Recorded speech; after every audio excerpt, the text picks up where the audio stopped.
the most common things I see when I sit down and do a business plan with somebody and they want me to look through it, I'll notice, I want to become a millionaire and I want to become a millionaire by this age. I say, great. And nowadays, if you pretty much want to write a book and have the book do well, write a book and have the title Millionaire in it, it's probably going to do well. This is the 1 Minute Millionaire, the Self-Made Billionaire Effect, Think Like a Billionaire, Trump. We'll see if he'll be a president or not. Secrets of the Millionaire Mind, Secret Millionaire Club. I mean, I have so many I can go through. There are so many books on how to become a millionaire. Everybody wants to become a millionaire. And I think a lot of times, just like in sports, think about in sports, we admire Michael Jordan. We admire LeBron James. But if you're not 6'8", 260 and you cannot jump 40 inches, you're not going to be LeBron James, okay? So that's not the most duplicatable story to try to be inspired by. We can respect and we can admire them, but it's not something we can be, and that can be intimidating sometimes. So a lot of you guys I'll see people like myself, even back in the days, you'll see somebody like an Elon Musk, or you'll see somebody like a Mark Zuckerberg, and you say, I can never be like Zuckerberg. I can never think like Elon Musk. Well, they're an anomaly. What I'm talking about is something you can be. Stephen Curry is only 6 feet tall, couple inches, 170 pounds. He doesn't do 360 dunks, but he practiced. The formula I'm going to cover is more a duplicatable way of becoming a Stephen Curry or a Sam Walton, CEO of Walmart, or something that's duplicatable. That's what I'm going to cover with you here today. Okay, so let's get through it. What it really takes to become a millionaire. I call it the 2, 5, 10, 20, 30, 40 rule. Let me explain. This is your timeline. You got to know your timeline. The one thing about becoming an entrepreneur, know that the first 2 years is survival mode. If anything that can go wrong, it's probably going to go wrong in the first 2 years of being a business. And you're going to experience all of it, and you need to experience all of it. That's the first 2 years in business.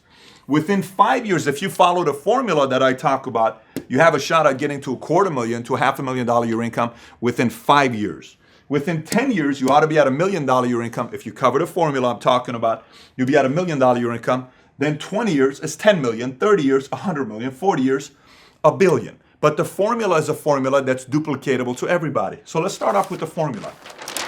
You need 4 elements to be in your favor. Sometimes I'll hear a lot of people when you do an interview with a millionaire or a billionaire. I interviewed with Mark Cuban, and he talks about how hard he works Monday through Friday and Saturday and Sunday. He's going through this, going through that. Hey, what does it take to become wealthy? And you hear a lot of people say, you got to work hard. Well, what does that really mean? You got to work hard, because sometimes I visit entrepreneurs' offices and they're at the office purely on Facebook all day long, but they're at their office for 12 hours. That's not working hard. That's just being at the office. I'm talking pure work, meaning if you're in sales, you're either answering the phones, you're either in the field door knocking or meeting with people, or you're having people sitting in front of you, or you're at a kitchen table selling something, but you're constantly playing offense. It's not a lag time. So let's talk about work ethic. You got 3 levels. Level number 1 is a part-timer. If you work 40 hours a week as an entrepreneur, to me, you're a part-timer. I know in the full-time world, in the job world, if you work 9 to 5, you're a full-timer. But as an entrepreneur, 40 hours a week, you're not giving yourself a chance to make it. Level number 2 to me is a full-timer. A full-timer as an entrepreneur is somebody that works 60 hours a week. That to me is a full-timer. Now, level 3, I call it the all-the-timer. All-the-timer is 80 hours a week. And I know a lot of times people may even turn off the video right now because you may be saying, 80, is he out of his mind? Is he crazy? He must be nuts. This isn't a video for everybody to watch. This is if you want to know what it takes to become a millionaire and a decamillionaire. You know, those days of just coming out with Snapchat and Instagram and you becoming a billionaire overnight, those are anomalies. That's not duplicatable. If you only strive for that, you may be another person that's 60 years trying to get something to come out and be sold for a couple $1 billion. This is a duplicatable system that I'm talking about. Now, on the work ethic side, let me explain on the work ethic side. I'll have people that'll say, I worked 80 hours last week. You have no idea how hard I worked last week. That's good. But how hard did you work the week prior to that, and the 3 months prior to that, and the 6 months prior to that, and the following week when you have a birthday party coming up, and next week when it's Super Bowl, and next week when it's this? How hard are you going to work every week? This is not 1 week. Everyone has 1 week to brag about. This is every single week.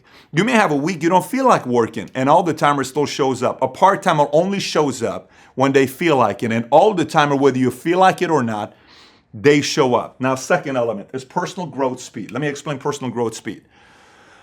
If you're only working, and you're going into like the whole rat race, if you're just working, and your identity isn't growing, nothing changes. There isn't an ability to scale your income to get to a millionaire. If you're working, figuring out, solving, learning, growing, then you're constantly going to new heights. So here's how it works.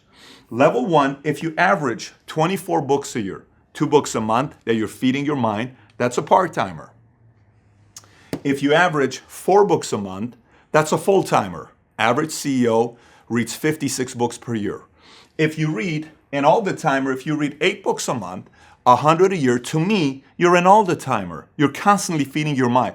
I'm not talking about, the fantasy books. I'm talking real business books that's growing your mind on solving problems and issues and learning from this guy and how that person did it and how that person did this.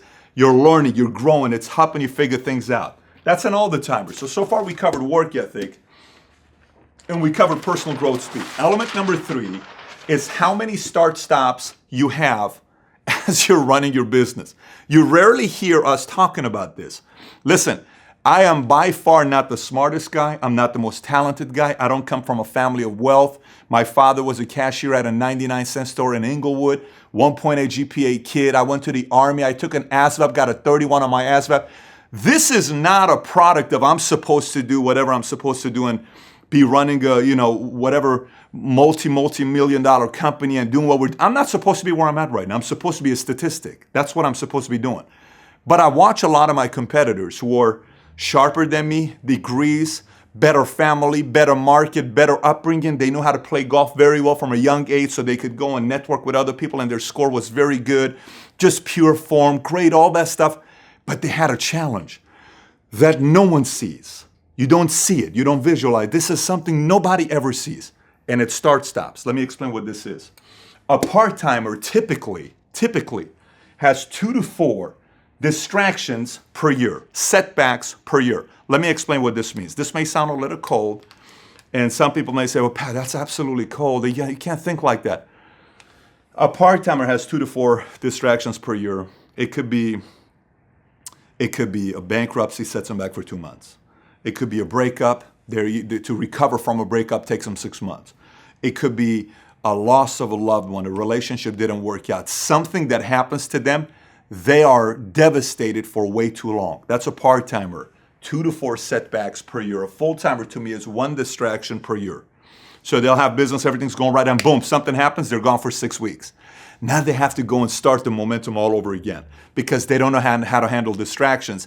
They're not good at managing distractions very well. They give too much attention to distractions and they have way too many setbacks. They're not able to experience the whole thing. Number 3 is an all-the-timer. All-the-timer to me is somebody that experiences 1 major setback every 5 to 10 years. No one is perfect. Everyone's going to experience some setbacks. Divorce, health, family, things are going to happen. For some, it may be a divorce. For some, it may be something else. For some, it may be a financial thing. For some, it may be a family thing. Everyone's going to have it. How you react to it will dictate your odds of being able to become a millionaire, decamillionaire, whatever that goal is for you to become, right? So that's how many start-stops you have. Now, number 4 to me is number of industries.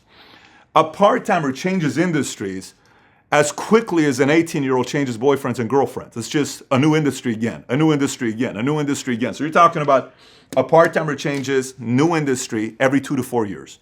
Real estate didn't work, I'm going to go do this. This didn't work, I'm going to go do that. That didn't work, I'm going to go do this. A full-timer changes industries every 5 to 10 years. Oh, this is too boring to me. I'm going to go to another industry. And then they'll stay focused for 10 years. They'll get to a certain level and then boom, they go again. And then they never, ever really fully understand what their capacity is if they stick around. The all-the-timer, 20 to 40 years, 1 industry. Let me explain. Jeff Bezos is 1 industry, okay? Berkshire Hathaway, they went into 1 industry. And those guys started with an all-the-timer mentality. Their companies right now, Berkshire Hathaway, worth about $326 billion. Their annual shareholder meetings happening on April 30th. 40 to 50,000 people show up in, I think it's Omaha, somewhere there. It's the most ridiculous center. Everybody, you see it, go look up the picture on what it looks like. They show up And they never got into technology. They stuck to their philosophy. They stuck to insurance. Everybody called them boring. Everybody called them all this type of stuff. Charlie Munger's worth $1 billion to $2 billion, and Warren Buffett's worth $40 to $70 billion, depending on what day and what time of the year you watch this video. Why? One industry, they stuck to it. It doesn't matter. It's what industry. Now, some people will also say, well, I feel like I have to start a company to have a shot at becoming a millionaire. I have to. You have to be an entrepreneur. You have to be an entrepreneur. That is definitely, you need to be an entrepreneur. But an entrepreneur may also be somebody that gets with the company and increases value of themselves, and eventually they become an executive, a voice, a president, a CEO, whoever it is. I mean, Steve Ballmer, a great example. The Microsoft gets started in '76. He gets started with Microsoft in 1980. He increases value by what he brings to the table with Bill Gates and Microsoft. Eventually, he's worth $22 billion, owns the Clippers. He had a blast. He ends up becoming a CEO after Bill Gates. And he was not the founder of Microsoft, but he was somebody that positioned himself well, worked very hard. He was an all-the-timer. He was a value guy, chose one industry. He read the books to find that he was a great student. He didn't have a lot of distractions. He kept and showed up to work. That's what ends up happening for him to become who he is today. So now, what conditions, what intangibles need to be on your side? I wrote all this stuff on this because somebody may say, well, what if you do all that stuff? Can it still go wrong? Yeah, of course it could. Let me explain what things. If it's only a want for you to become a millionaire and it's not a must, kiss it goodbye. Ain't gonna happen. Nobody becomes a millionaire by wanting to become a millionaire. Everybody wants to become a millionaire. To a few, it's a must. If it's a must, you'll do it. Next, focus and intangible. How focused do you stay? Ambition, desire cannot be taught. No video in the world is gonna give you ambition and desire. The only thing that's gonna give you ambition and desire is you. You're right here, right here. Do you have it? Do you truly want this to become a reality? Positioning, equity. Do you position yourself in a company that you can eventually own a piece of it? Are you in a place that you can increase value and own a piece of the company? Marriage, who you pick as a partner is very important. How you pick that. It may not work out the first time, second time, but you got to be good on how you pick them. It's got to be clear on how you do that. This is going to play a very big role. Do you have a chip on your shoulder? If you grew up in a perfect family, everything was good, and you don't have to pursue, prove anybody else. You're just okay. You had a great life. I didn't have any problems growing up. There's no chip. I don't have a chip. So what's the purpose of doing this? You may not have a chip to want to do it. It may not be that important to you. Jordan had a chip. Bezos had a chip. Steve Jobs had a chip. These guys have a chip. Is there a chip on your shoulder? Enemy. Who is your enemy? Who are you trying to compete against? Is it somebody you want to prove right or prove wrong? Maybe your mom or dad sacrificed so much you want to prove right that the decision they made was right. Maybe mom and dad don't believe in you. Maybe a relative doesn't believe in you. Maybe an ex-wife, ex-husband, ex-boyfriend, ex-girlfriend doesn't believe in you. Do you have to prove to somebody? Maybe you yourself, the man in the mirror, the woman in the mirror, you got to prove that person right or wrong. Are you going to do that? Is that important? Risk is a big part of it.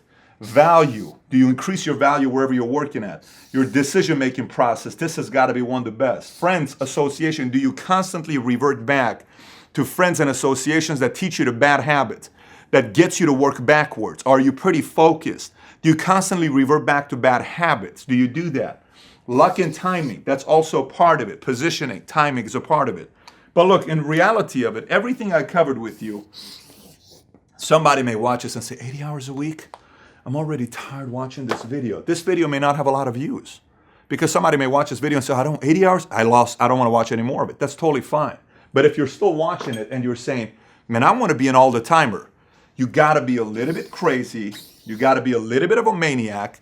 Some people are going to call you a lot of different things, and you got to be okay with it. So my challenge to you would be this. Success, to me, is not a part-time thing, is not a full-time thing. It is an all-the-time thing. In any industry, athlete, business, entrepreneurship, doesn't matter. You got to be an all-the-timer. If you're not an all-the-timer, you maybe become a fan. There's a lot of people that are fans of Elon Musk. There's a lot of fans of Steve Jobs. There's a lot of fans of Jeff Bezos. There's a lot of fans of Stephen Curry. There's a lot of fans. You can become a fan or you can become a player, but you can't do both, part-time or full-time. You got to be all-the-timer. So my message to you, if you got any questions about this, comment on the bottom. Take care.